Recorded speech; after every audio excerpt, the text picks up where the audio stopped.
Thank you for tuning in to Abundant Moments. Zechariah calls children of God prisoners of hope. I love that. Prisoners of hope. When you're a prisoner, that means you can't get away. That means you're stuck. No matter what you do, you're in the same place.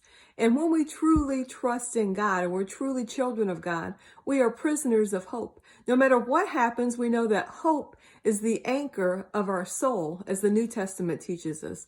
Our hope is in God, not the circumstance, not anybody else that we think might help us out. Our hope is in God. He is our source. And then we know He will use other things and other people as resources to bring us through and to give us the answer. But ultimately, our hope is in God. And we are a prisoner. People are discouraged around you, but yet you're hopeful because you know God and you know you're His child.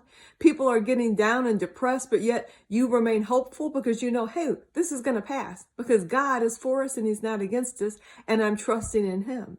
David was a prisoner of hope. Everybody else was afraid of Goliath, all the men, and David was a young shepherd boy. All the men were afraid, they were fearful, they were hiding in the trenches, they were there for war, but they were too afraid to get up and face the literal giant Goliath that was there in the Philistines. But yet David was a prisoner of hope.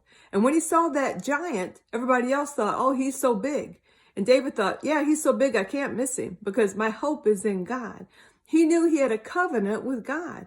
And we have a greater covenant than the old covenant, the covenant of grace that you and I are under. So our hope should even be more steadfast, more firm than David's. We should be a prisoner of hope. So I came by today to get your hopes up and to remind you that we are prisoners of hope. And when our hope is in God, we see He never disappoints. And our hope is the anchor of our soul. Our soul is our mind, will, and emotions. And when our hope is the anchor of our soul, we see we're not going to drift off course. We're going to remain steadfast in peace, knowing God is our God that loves us and our hope is in Him. Thank you for tuning in today.